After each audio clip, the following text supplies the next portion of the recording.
I was diagnosed with multiple breast cysts, both breast yon nung 2005. At first, hindi ko naman alam na meron akong ganun eh. Meron akong bukol. Tapos, nung naramdaman ko na lang siya, kasi meron akong hormonal imbalance, naramdaman ko na lang na hindi na ako makaligo, na yung tabo yung gamit ko. Hindi ko na siya mabuhat, nahihirapan na ako magsuklay. Tapos nung nagbaback pain na ako, meron na akong pain sa ganito, pero hindi ko pinapansin. Nung nakalipas na 1 buwan, hindi pa rin nawawala, nahihirapan na ako. Doon ako nagsabi doon sa mother ko kasi umiiyak na ako talaga sa pain. So nagpa-ultrasound ako. Na-find out doon sa first ultrasound ko na maliit lang yung bukol. Pero nagtataka yung mga doktor kung bakit daw nagpe-pain ako, ang liit-liit lang ng bukol. Na-find out namin na meron palang multiple pala sa both breast, na ang dami-dami niya. Tapos nakita ko na nagkapa ako, na talagang malaki na siya, matigas, hindi nagmo-move yung bukol. So doon ako nag-isip. Tapos nakakapa ako ng 3 lymph nodes sa may kilikili ko. No, nung napag-isip-isip ko, nag-research ako ngayon. Sabi ko, bakit ganito? Yung nafe-feel ko, sabi ko, hindi nakatulad nung dati na, mas lumala yung pain eh.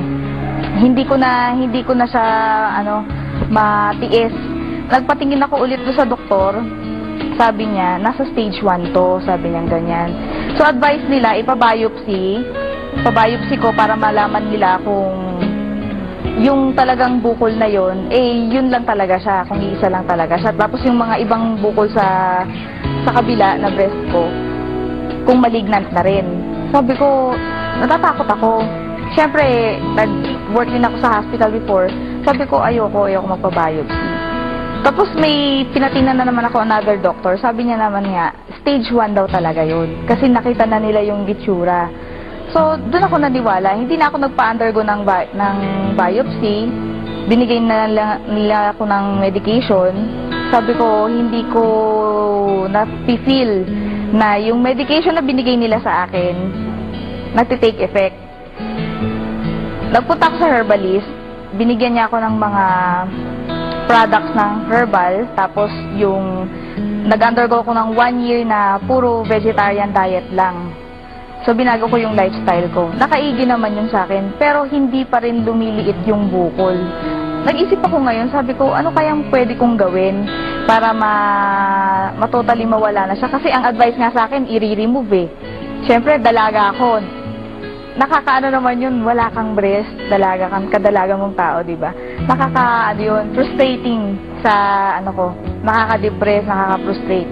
So, nung dumating sa time na nag-research na ako, nag-internet ako kung ano bang pwede kong kainin. So, ang dami ko nakita.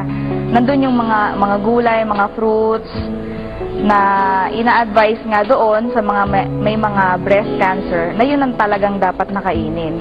So, sabi ko, hindi ko naman alam kung saan makakabili lahat nito. Yung broccoli, meron dito, di ba? Yung mga ibang fruits na nandoon sa internet, available dito, pero hindi lahat meron.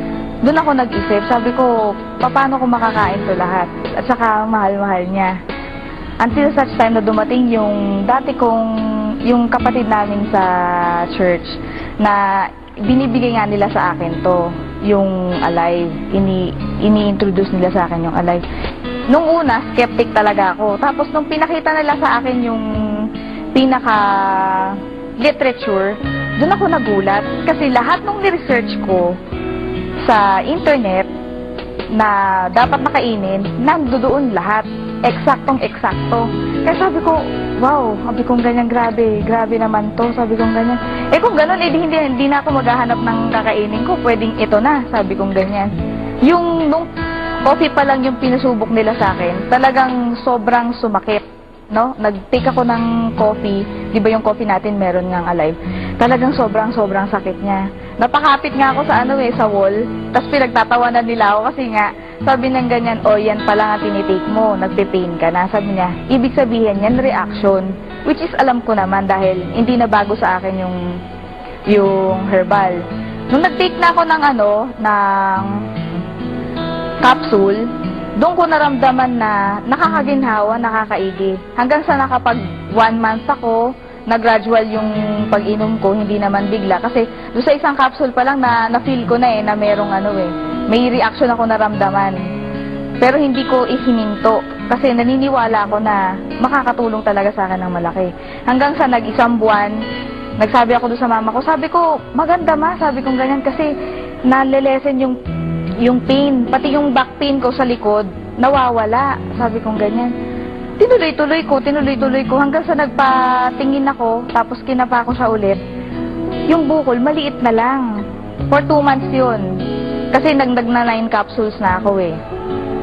So, hanggang ngayon, continuous pa rin, tuloy-tuloy yung medication ko. Hindi ko tinitigilan yung Alive.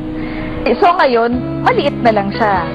Maliit na lang. Tuloy-tuloy pa rin yung medication ko para totally ma-dissolve na yung bukol.